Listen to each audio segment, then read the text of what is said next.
Hey everyone, welcome back to my channel. So today's our new topic is organic chemistry. So that is very important chapter. So basically what is the meaning of organic? It means pertaining to life. So then we have organic compounds are the compounds of carbon, and organic chemistry is the study of carbon compounds excluding the oxides of carbon, metallic carbonates and related compounds like metal cyanides, metal carbides. Basically, organic compounds are the compounds which are obtained from the dead plant remains, animal remains. So that is organic compounds, and the study of these compounds is known as organic chemistry. And whereas inorganic compounds are like substances which are non-living things, and from which are obtained from minerals. So the chemistry dealing with this kind of compounds is known as inorganic chemistry. So now we have what are the sources of organic compounds. So organic compounds are the very extremely useful to us in our daily life, and there is no walk of life where we do not use these organic compounds. Now we have the sources of organic compounds. First one is plants. Compounds like sugar, starch and cellulose as well as several drugs are obtained from plants. Animals, जैसे urea, proteins, fats are obtained from animals. Then coal. Destructive distillation of coal produces benzene, naphthalene, dyes, drugs, perfumes, etc. And then petroleum. A large number of organic compounds like gasoline, fuel gases, petrol, naphtha, etc. are obtained from petroleum. So these sources we have to learn that from plants what we get, from animals, from coal, petroleum, then fermentation compounds like ethyl alcohol and acetic acid are obtained by fermentation. Wood, methyl alcohol, acetone are obtained by destructive distillation of wood. Synthetic methods like most organic compounds are now synthesized in laboratory. Then we have comparison between organic and inorganic compounds on the basis of presence of carbon. So it is very important that organic compound should contain presence of carbon atom. In inorganic it is not so important, it is not so essential. And then solubility in water. So these organic compounds generally do not dissolve in water, whereas these dissolve in water. And then solubility in the organic solvents, they dissolve in organic solvents like alcohol, benzene. So they dissolve in water, whereas they do not dissolve in organic solvents. Now melting and boiling point, they have low melting and boiling point. So what is the result of this? That they will easily decompose on heating, and they have high boiling and melting point. Then on the basis of combustibility, so for organic compounds, they are inflammable, that is they catch fire easily, and whereas they do not catch fire easily. Then they form covalent bonds, and they form ionic or electrovalent bond. And then conductivity, they are known electrolytes, and these are only those that form ionic bonds and are good electrolytes. They are known electrolytes and they are good electrolytes, and they show the formation phenomena of isomerism. This I will be covering in the later part. Then they do not, that what is the isomerism and all about it. Then color and smell. Organic compounds have characteristic color and odor, and most of these inorganic compounds, most of them are colorless and odorless. So they have color and smell, no color and smell. And these reactions, molecular reactions, are slow.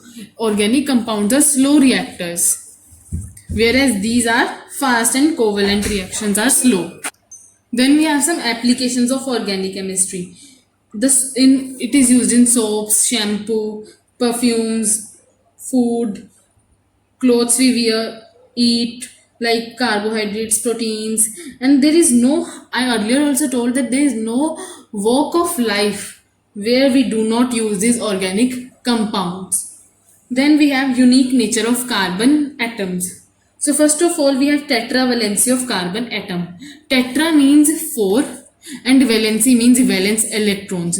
अब carbon एक ऐसी state में है कि ना तो वो loose कर स्टेट में है जहां पर ना तो वो लूज कर सकता है ना वो गेन कर सकता है. तो what it does is it it shares its valence electrons with other atoms of carbon or with atoms of other elements.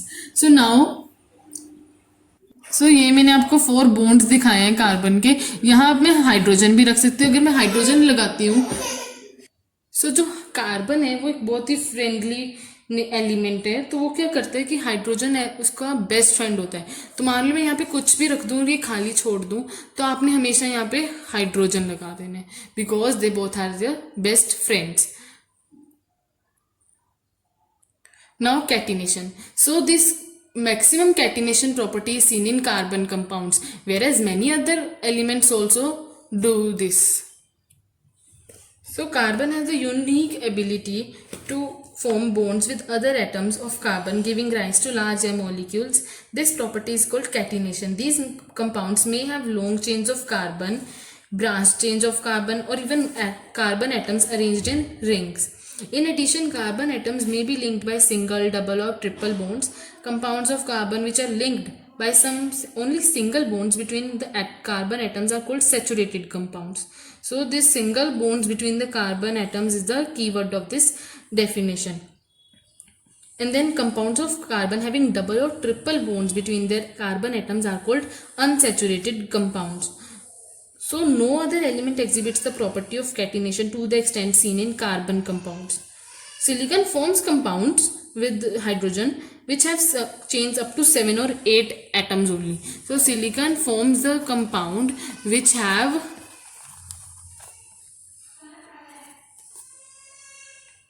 chains of up to 7 to 8 atoms.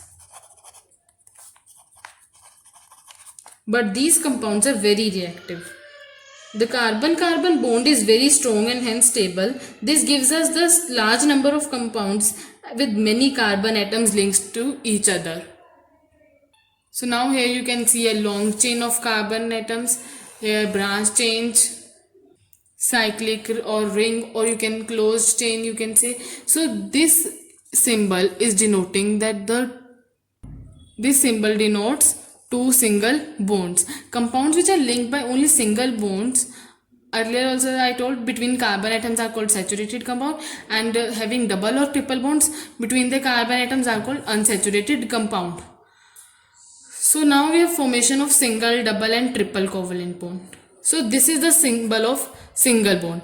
This is the symbol of double bond. Here also you can see this and this, between these two carbon atoms there is double bond. Here this is the symbol of triple bond, double bond with oxygen atom you can see, triple bond with nitrogen atom. So now we are going to do hydrocarbons.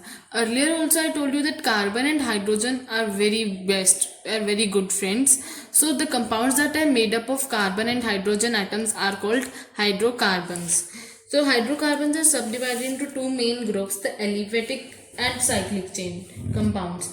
The open chain compounds or aliphatic compounds are further subdivided into saturated compound and unsaturated compound. The simplest open chain hydrocarbon is alkane. Saturated is further divided into alkane. So it is represented by the formula CnH2n plus 2 where n represents a natural number. This represents a natural number. For example, the structure of ethane is arrived in the following ways. First of all, we will make C. Then, as we know that the formula for ethane is C2H6. So then we make this, and 3 valences of each carbon atom remain unsatisfied. So each is bonded to 3 hydrogen atoms giving us this.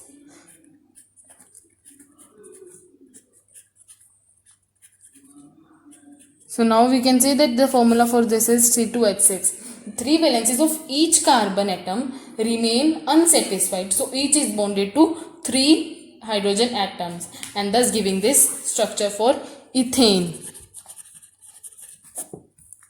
Now can you draw the structure of propane which has the molecular formula C3H8 in a similar manner? So what you will do is, first step is C, carbon atom. Then we know, now you will see that the valencies of all the atoms are satisfied by single bonds between them. Such carbon compounds are called saturated compound. These compounds are normally not very reactive. So now however another compound of carbon and hydrogen has the formula C2H4 and is called ethene. How can the molecule of this be depicted? We will also study this. Now first of all we will do for the propane. So by the formula CnH2n plus 2, we will say that propane can be depicted by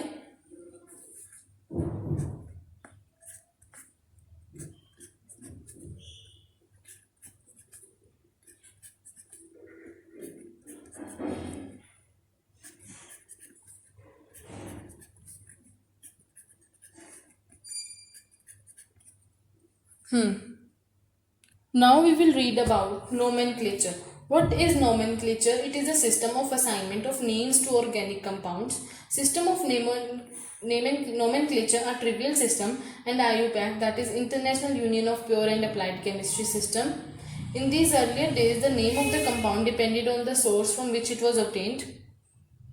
So naming of the carbon compound can be done by the following method. So first is identify the number of carbon atoms in the compound. You need to first identify the carbon atom in the compound. A compound having 3 carbon atoms would have the name propane. 3 will have propane, prop, 2 will have eth, 1 will have meth, 4 but, 5 pent, 6 hex, hept, oct, non, and 10 carbon will have dec. So this nomenclature depends on number of carbon and type of bond. If there is single bond, then you will apply ane.